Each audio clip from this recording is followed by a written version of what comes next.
Welcome back to an episode. We are in front of a dungeon. It's called the Sepulcher of the Forsworn.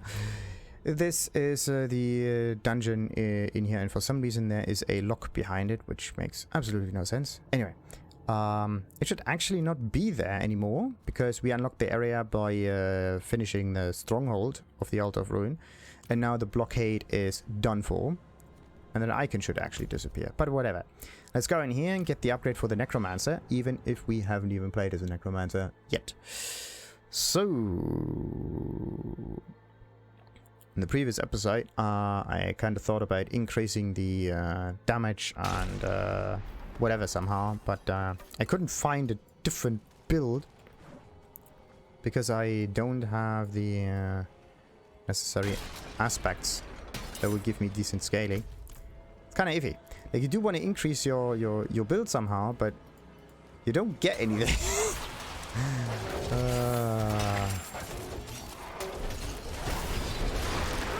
Alright, let's just get the potion. We need more experience. What do we need to do? Collect Animus. Alright. So, we don't get Animus from the smaller onesies here. But the bigger ones do drop a decent amount, I hope. Actually, do we? Yeah. Okay.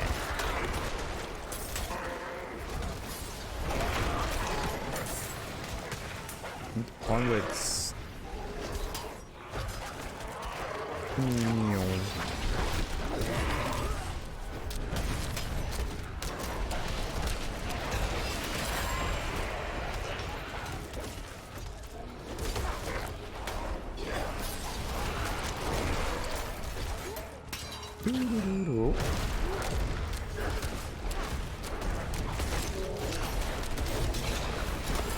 Just for fun, I should have taken the tornado amulet in order to figure out how it works against one boss.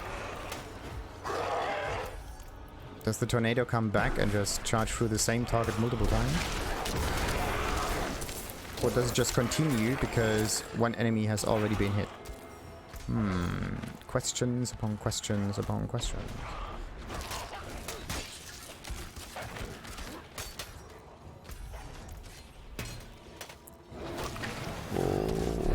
That's a lot of Dudorinos.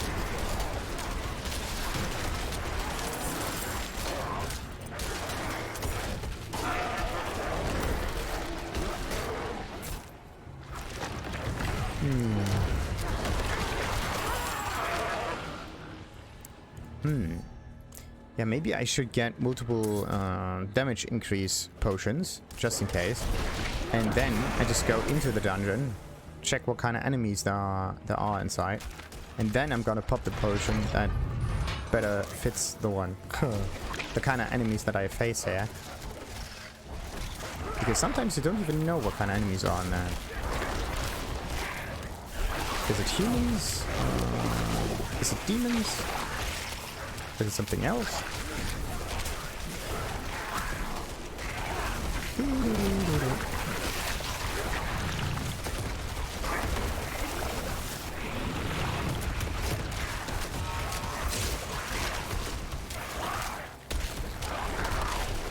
By the way, how much damage do we actually deal?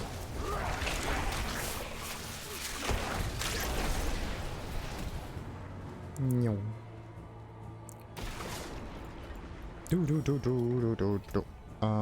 Yeah, I got it still.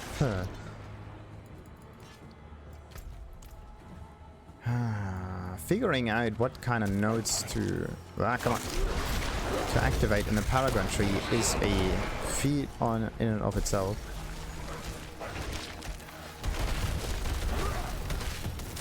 Yeah.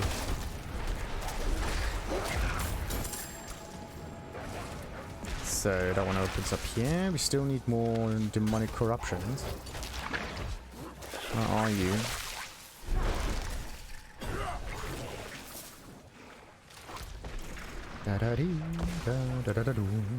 Oh, yes, a shrine. Yes. Ah, sweet. The bestest shrine in the game. If there are targets, of course.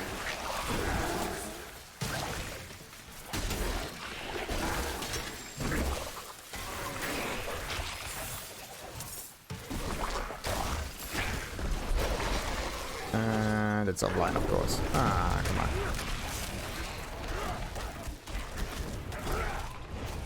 Oh, that's why. Okay, I think I know why damage over time abilities overload not just once, but for the whole duration. Because if you hit, for example, with yeah, this one, for example, can also hit multiple times. But the damage number of instant or like singular target or single hit abilities, let's say, sometimes much greater than the spread out version, and you would actually not get enough damage for damage over time. Wait a minute. No. That's not quite it. Like, not every damage over time ability is damage over time ability. That's the weirdest thing about it.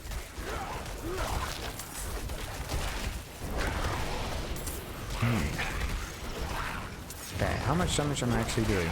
Ooh. Maybe.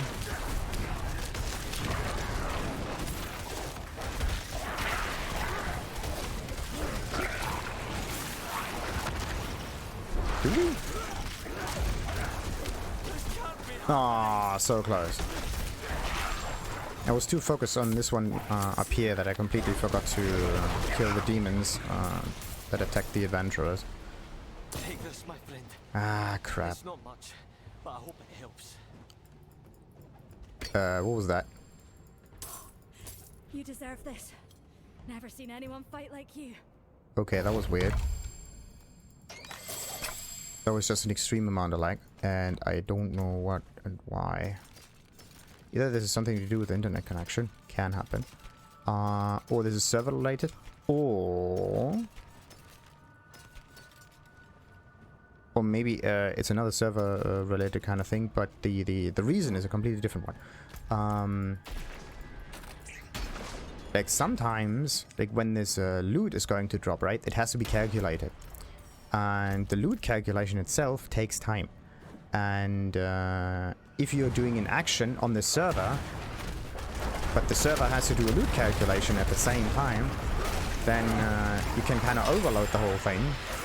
And the game can kind of lag. Right? It just kind of depends on what kind of loot you're supposed to get. But no. We are actually a little bit laggy right now. Very interesting. Something about the connection that is somewhat unstable. Strange. Wait a minute, wasn't this a trap? You have to trigger it and then stuff happens. And then stuff happens. But what if no stuff happens ever? Good question. But anyway, I just hammer through, we need more enemies.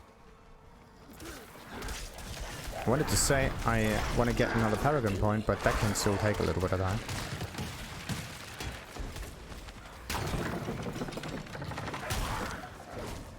Ah, blast wave. Great. Ooh, yes. Boom.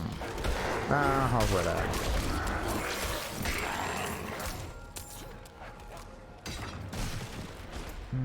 That's just the connection. Yeah, that's the second one. Ah, okay, so there's a slightly darker thing down here. Just don't stand in a darker fire, but it's really difficult to see. Really difficult. You're in a dark cave and you have to evade like a dark field on the ground. Yeah, great. Try to see that in the middle of combat when there are like tons of different enemies waltzing about and effects happening at the same time. This stuff can backfire a lot if you're not careful. So if you were to play this on in hardcore mode, oh boy, would you get annoyed. I think if you play this on hardcore mode, you have to change your graphical settings. Not just because, well, the game would run smoother with it, but you actually have to make the game look worse. Simpler to see, basically. Okay, hulking aspect is now done. The whole golem... Wait, what? Nah, whatever. Something about the golem. Let's see. This was the Sepulcher kind of thingy. And then I wanted to explore the rest of the ampersand areas down there. Now the big question is, what quest are we going to start with? That is the question. That is the question. Because it can be that there are some quests in this Iron Wolf encampment that we can start with. Oh, come on. Still not enough obols. Yeah, come on. Move. So, what do we got? Not much. What about armor? I need chest pieces. Not enough. Okay. Oh. One thing that would be... Wait a minute. What does this? Oh, look at that. Oh, that's cool. They placed a little marker here. Line of coal, right? Like a coal down here. But they placed it below the metal sign, so that if it snows, or maybe even in darkness, the light reflects off of it and makes it easier to see. Not that, like, hearing the smith from afar is what leads you towards the smithy, but this is a nice way to light up signs. There's just one teensy-weensy thing that I may not have thought about, and it's the fact that the stuff behind it and the roof could catch fire. If you're not careful. Alright. So... Oh, wait a minute. One thing that I have to check is how many of those... No, scattered prisms do I have? How many do they... 1 and 2, I think. Yeah, I got 2 slots. 3, maybe? I don't know. Definitely got a few of those. Yeah, it could take a very long time until I actually hit level 60. Oh god. So now, where are we going to do the quests now? Thing is, if I am in the Altar of Ruin, I do not see the quests in the area of the ampersand. That's the thing. It would be nice to see all of the quests all over the world map at all times, and not just the times you are actually in the somewhere in the vicinity. That would be sweet. There's no reason to not see quests from afar. That makes it easier to actually go to a location, right? Instead of this. There's no reason to not show it. I mean, showing... Yeah, this is the thing. Showing the quests is one thing, but actually placing the characters there is another. You can actually make it turn it into 2 different functions. One of them is local, the whole displaying the stuff on the map thing, right? And the other one actually gets calculated if you are in the area, right? So it kind of remembers all of the locations you were in, right? Like all of those Lilith statues, right? You can see them from afar. Why? Alright, could we... What can we see? Nope. We can see everything except for quests. Great. Or like open quests. And of course there are none from... This is something that I actually have to check. Can you see quests from afar? I thought so. I thought not so. Yeah. Like, down here are definitely some other quests, and I can't see them, right? But the game should remember the locations of quests that I have uncovered. And then it should place them on the map. Just the little icon, not the quest giver, right? And then the whole thing is saved locally, so that it does not interfere with progression or is used for cheating or whatever. And then, once you enter the area, the character is getting spawned, and the whole thing is getting pulled from the server. So it works the same way as it would right now, right? But it just gives you a little bit more of information that just makes the game a bit more... just a bit better, right? Because right now, it's pulling everything from the server, which is one reason why it... behaves the way it does. Because let's say everything would be calculated locally, then wait a minute, would the game actually be faster or slower? Big question. Big question. And also, what kind of stuff should be calculated locally? Questions upon questions. Because everything... because of the whole cheating thing. Yeah, cheating thing. That's actually a bit problematic. You can't cheat in games anymore. Not the way you did in the past, right? Because there's no... Is there an offline mode in Diablo? I don't know. Like, there's definitely an offline mode in Diablo 2, right? So you can play this online or offline, which is absolutely amazing. But why is there no such thing in here, though? Of course, this is more like a... because of the shop and all of this nonsense. Yeah, that's basically it. So, using the game as a cash grab makes it less performant, right? And less reliable. And also less... more restrictive, if you think about it. Because what you can do with cheats, I said before, is make the game easier. Yeah, oh, look at this. We entered the area and all of a sudden the icons are back. That's just great. Absolutely great. But okay, let's see. Do we go for the Mirage or do we go for this one? Actually, we should go for the two ones in the left, and then we are going for the huge area one on the right. So let's just go to the next little marker over there. But yeah, what did I say? Having cheats makes the game easier, right? But it's not about making the game easier, like having a different difficulty or whatever, but it's just about playing around with it, right? Testing things out. Seeing if, yeah, stuff behaves the way it does, or like if you can get a nice armor, or like... This may also be the reason why Skyrim is so successful over the years. Because it is a local game. Like, you... The only multiplayer aspects of it are actually the workshop, which is also a nice way to spend money of the game, right?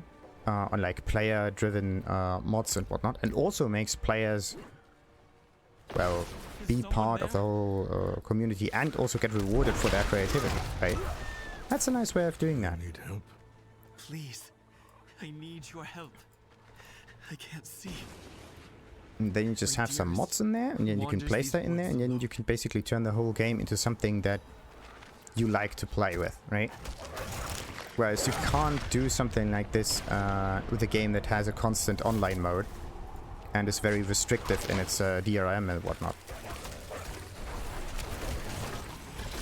And also, if you really think about that, how games were made back in the day, it seems like very old. But some recent example actually, a very like Dota, for example. It started as a mod.